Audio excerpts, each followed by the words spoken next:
अस्सलामुअलैकुम। Welcome back to my channel Hania creation.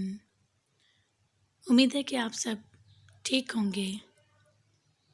आज का हमारा टॉपिक है ग्रामर में पार्ट ऑफ स्पीच की एक काइंड इंटरजेक्शन। इंटरजेक्शन के बारे में आज हम डिटेल से पढ़ेंगे कि इंटरजेक्शन किसे कहते हैं और एग्जाम्पल्स के साथ। और ये है लेसन नंबर 11। हमने पिछले तमाम लेसन्स में पार्ट ऑफ स्पीच की एक एक काइंड के बारे में पढ़ा और उनकी एग्जांपल्स पढ़ी और उनके टाइप्स को पढ़ा। आज के लेसन में हम इंटरजेक्शन पढ़ेंगे जो कि पार्ट ऑफ स्पीच की लास्ट काइंड है, लास्ट टाइप है।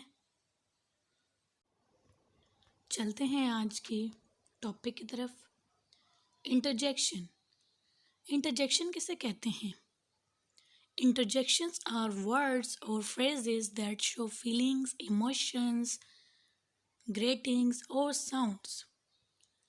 Interjections वो अल्फाज हैं या फ्रेजेस हैं जो शो करते हैं, ज़ाहिर करते हैं किसी की फीलिंग्स को, इमोशंस को, ग्रेटिंग को, किसी आवाज़ को। तो ये इंटरजेक्शंस कहलाते हैं।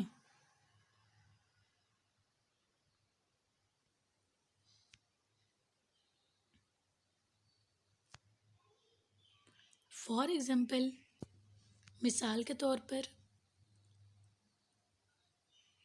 Wow, hello, oh no. तो ये फीलिंग भी डिस्क्राइब कर रहे हैं, ग्रेटिंग भी डिस्क्राइब कर रहे हैं।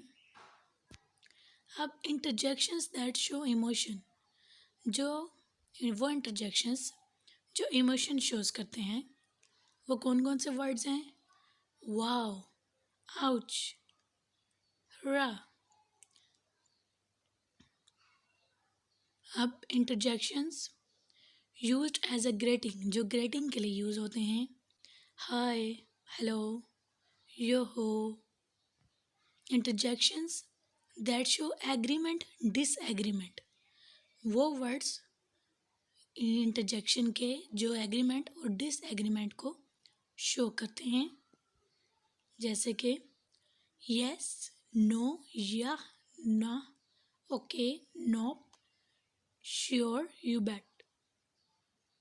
इसी तरह से interjections that are just sounds, वो वर्ड्स इंटरजेक्शन के जो साउंड्स को शो करते हैं, जो सिर्फ साउंड हैं, जैसे कि हम लोग शो कहते हैं अर्ग, गर, ईक, याइक्स, यू। तो इससे आपको इजीली समझ आ गया होगा इंटरजेक्शंस के वर्ड्स। इमोशंस में कौन से वर्ड्स यूज़ होते हैं, ग्रेटिंग में कौन से वर्ड्स यूज़ होते हैं, एग्रीमेंट, डिसएग्रीमेंट को जो शो करते हैं और जो साउंड्स को शो करते हैं वो वर्ड्स कौन से होते हैं। होप सो कि आपको अच्छे से समझ आ गई होगी कि इंटरजेक्शन के एग्जांपल्स और वो शो कैसे करते हैं। आज यहाँ पे हमारा पार्ट ऑफ स्पीच के काइंड्स, टाइप्स ख़त्म हो गई हैं। अगर आपको ये वीडियोस और लेसन्स अच्छे लगे तो लाइक, शेयर और सब्सक्राइब करना मत भूलिएगा। Don't forget to like, share and subscribe my channel. और अपना ख्याल रखिएगा। अल्लाह हाफिज़।